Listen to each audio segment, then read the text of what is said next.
خدا کا خاص ایک انعام ہے یہ اولیاء اللہ۔ الحمدللہ رب العالمین والصلاة والسلام علی سید المرسلین، اما بعد فاعوذ باللہ من الشیطان الرجیم، بسم اللہ الرحمن الرحیم، الصلاة والسلام علیک یا رسول اللہ وعلی آلک واصحابک یا حبیب اللہ۔ ایک مرتبہ پھر ہم اپنے پروگرام قصص الاولیاء میں حاضر ہیں، جس میں ہم اولیاء کرام کے واقعات بیان کرتے ہیں۔ ابراہیم بن آدم رحمۃ اللہ تعالیٰ علیہ کا واقعہ آپ نے سنا، ان کی توبہ کا واقعہ، اور پھر جب انہیں مقام ولایت ملا، مقام ولایت ملنے کے بعد ان کی زبان میں وہ تاثیر پیدا ہو جاتی ہے اللہ کے بندوں کی کہ وہ جو نصیحت کرتے ہیں وہ گولڈن ورڈ بن جاتے ہیں، جی ہاں، انمول ہیرے بن جاتے ہیں۔ ایک ایسا ہی واقعہ نصیحت کا آپ کی خدمت میں پیش کرنے لگا ہوں۔ بڑی نصیحت کی باتیں ہیں، اگر آپ توجہ رکھیں گے اور پورا سنیں گے آپ، انشاءاللہ آپ کو نصیحت کے مدنی پھول ملیں گے۔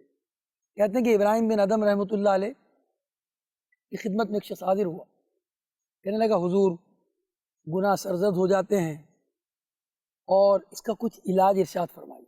تو آپ نے بڑے ہی پیارے انداز سے اس کو نصیحت کی، اور نصیحت کا انداز بھی بڑا دلچسپ۔ پہلی نصیحت تو یہ فرمائی کہ جب تم گناہ کرنے کا پکا ارادہ کر لو تو اللہ کا رزق کھانا چھوڑ دو۔ اس شخص نے کہا حضرت یہ آپ کیسی نصیحت کر رہے ہیں؟ یہ کیسے ہو سکتا ہے کہ اللہ رزاق ہے، روزی وہ دیتا ہے، اس کی روزی چھوڑ کر بھلا میں کس کی روزی کھاؤں گا؟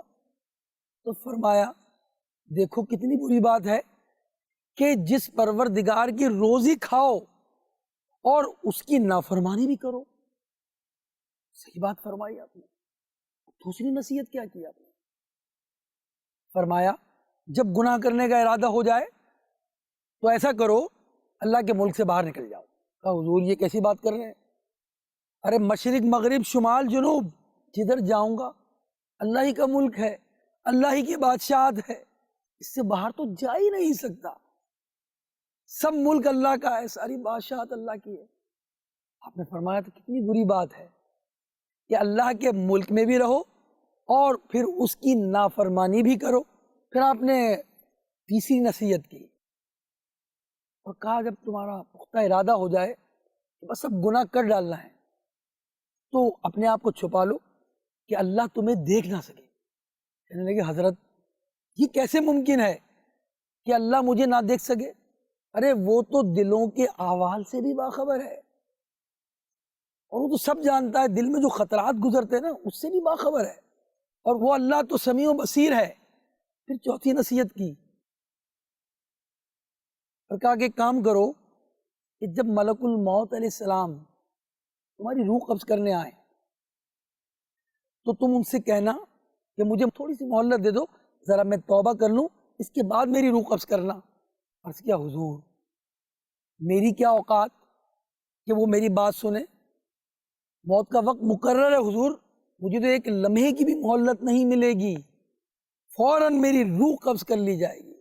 فرمایا جب جانتے ہو کہ میں بے اختیار ہوں، توبہ کی مہلت حاصل نہیں ہو سکتی اس وقت، تو پھر ابھی سے کیوں نہیں توبہ کرتے اور ان لمحات کو کیوں نہیں غنیمت جانتے، اور ملک الموت علیہ السلام کی تشریف آوری سے پہلے پہلے توبہ کیوں نہیں کرتے؟ پھر آپ نے پانچویں نصیحت کی کہ جب تمہاری موت واقع ہو جائے اور تمہیں قبر میں رکھ دیا جائے اور نکیرین آئیں تو ان کو قبر سے ہٹا دینا۔ کہا حضور کی کیا فرما رہے ہیں آپ؟ میں انہیں کیسے ہٹا سکتا ہوں ان فرشتوں کو؟ مجھ میں ایسی طاقت کہاں؟ فرمایا جب تم نکیرین کو نہیں ہٹا سکتے تو ان کے سوالات کے جوابات کی تیاری ابھی سے کیوں نہیں کر لیتے؟ پھر آخری نصیحت کرتے ہوئے کہا، فرمایا اگر قیامت کے دن تمہیں جہنم کا حکم سنایا جائے تو کہہ دینا نہیں جاتا۔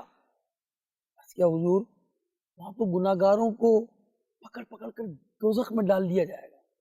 آپ نے فرمایا جب تم اللہ کی روزی کھانے سے بھی باز نہیں آ سکتے، اس کے ملک سے بھی باہر نہیں جا سکتے، اسے نظر بھی نہیں بچا سکتے، نکیرین کو بھی نہیں ہٹا سکتے، اور جہنم کا حکم سنا دیا جائے تو اسے ٹال بھی نہیں سکتے، تو پھر گناہ کرنا کیوں نہیں چھوڑتے؟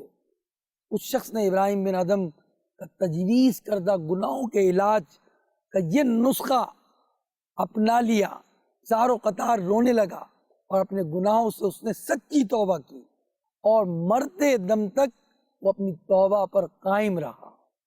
یہاں سبق یہ ملا کہ اللہ والوں کی صحبت میں بیٹھا جائے، وہ جو نصیحت کرتے ہیں، ان کے جو ملفوظات ہوتے ہیں، ارشادات ہوتے ہیں، وہ ارشادات اور ملفوظات دل پر تاثیر کا تیر کے مانند اثر کرتے ہیں اور دل کی دنیا بدل دیتے ہیں۔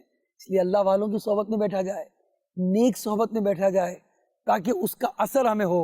ابراہیم بن ادم رحمۃ اللہ تعالیٰ علیہ نے بہترین نصیحت کی۔ یہ نصیحتیں ہم سب کے لیے بھی ہیں کہ ہم بھی اللہ کی روزی کھاتے ہیں، ہم بھی اللہ کے ملک میں رہتے ہیں، ہمیں بھی قبر میں جانا ہے اور نکیرین کے سوالات کا سامنا کرنا ہے، یہ سب کچھ ہم نے بھی کرنا ہے۔ تو پھر ہم اگر گناہ کر رہے ہیں تو گناہ سے باز آئیں اور نیکیوں کو اپنائیں۔ اللہ ہم سب کو عمل کی توفیق عطا فرمائے، آمین بجاہ خاتم النبیین صلی اللہ علیہ وسلم۔ خدا کا خاص ایک انعام ہے یہ اولیاء